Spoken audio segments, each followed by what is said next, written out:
had nothing. I think the whole budget was like 200,000 to 300,000. I have no idea how much it really was, but anyway, we get down there and I had no wardrobe, and I bought my wardrobe off a waiter because I wanted to contribute what I believed I wanted to do, and the waiter had like chinos on with a blue stripe down the pants and an epaulette, and I was playing a harbor cop, so I said I'll give you $75 for your clothes, and he sold them to me. Wow. But you washed them, right? Yeah. Oh, God. I washed them and impressed them. Yeah. But that's... You washed them. I'm sorry. And my badge was saved, the whale pins turned upside down, so you couldn't read it. Now, was it an Italian co-production, too? I thought I remember. And the producer's name was Ovidio Assanides. He was a Greek Italian.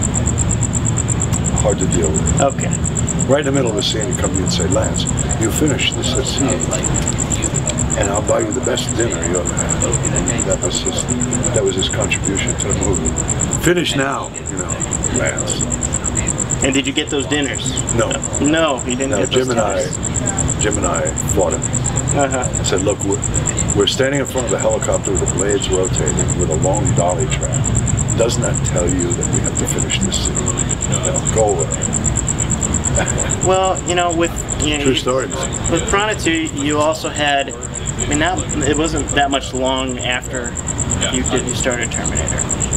How did that come about? No, Terminator was about a year later. It was about a year later. Yeah, I read the script for Terminator very early on, and Jim was saying that he wanted me to play Terminator, and I never got that message. I used to talk to Jim about it and say, what if?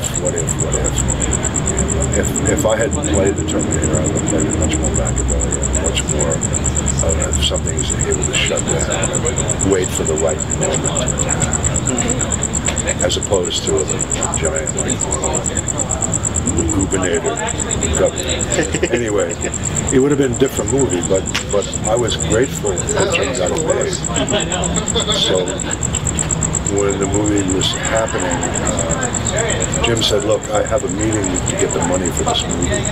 You go in 15 minutes before I get there and show them what the Terminator would be like." And I said, "Okay, sure." And I did. And I got the movie. He was a friend, so I didn't think really that they were thinking of me for the Terminator. But as an actor, you wig bubble. It's just wig bubbling. You don't know you have a job until the actual signature is on the paper, or it doesn't matter. I've had a wonderful career, and it's not over. Oh no, and we were talking about the alimony movies. There was another one. There was another one that you had, and I actually really enjoyed it because it was you and Brian James. The amazing Brian James. I got to meet Brian James when I was about 16. I was doing an extra in a movie, and he was just the most gracious guy. He was just a wonderful guy. Wonderful. Played the bad guys, but he was just. I asked him, I was like, it's. At one time, Robert Patrick and I, and Brian James, were in Manila making a movie together, and we all decided to do our line because we were three androids. Brian was in Blade Runner. I did Aliens, and Robert Patrick did another Terminator. And we became fast friends, joking all the time. I loved Brian. He was actually on Millennium too. He did one of those Millennium shows. He was a great guy. Yeah, he's gone. He's passed away. Yeah, he was amazing. He passed away several years ago. Brian described alimony films as jazz. You just get in there and you do jazz. How can you argue with that? You guys worked, even in that film, you guys just had a great chemistry. I mean, he was just, he was just, at you. It was pretty. Well, I got a great story for you, Brian, I could crack him up really easy. And we had a scene to do where we were fighting in this big, factory place. and Brian had to hit me. I got the makeup guy to give me a mouthful of blood. I mean, I had so much blood in my mouth, and he hit me, and I went. And I sprayed so much blood that it would have, to have that much blood, he would have had to really literally tear my head. And he fell down. The director went insane because we started laughing. We couldn't stop. Brian and I made each other laugh. Now, I'm kind of sad about it because I remember very unexpected. He was such a mountain of a man. Yeah. Well, you know,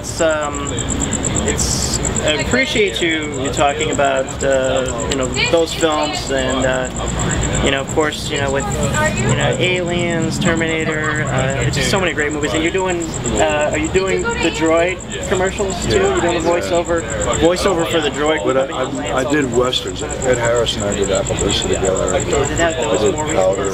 I've done a lot of different valued films. Yes. But alimony films are films where you get involved. Look, if you're not acting, you're not an actor. Then you're a waiting actor in the waiting room. So at times, a script will come to you and say, "Can I make chicken salad out of chicken shit?" And we all believe in Invincible, so yeah, all right, I'll try.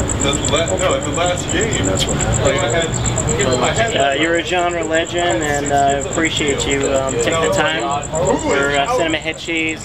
What is head cheese? It's you know, my friend Dave came up with it. Head cheese, I believe, it's like, I think it's like brain or something, but it's a goofy site. It's kind of. There's many descriptions of head cheese. Yeah, I guess you know what, it could be something else. Really there's something else.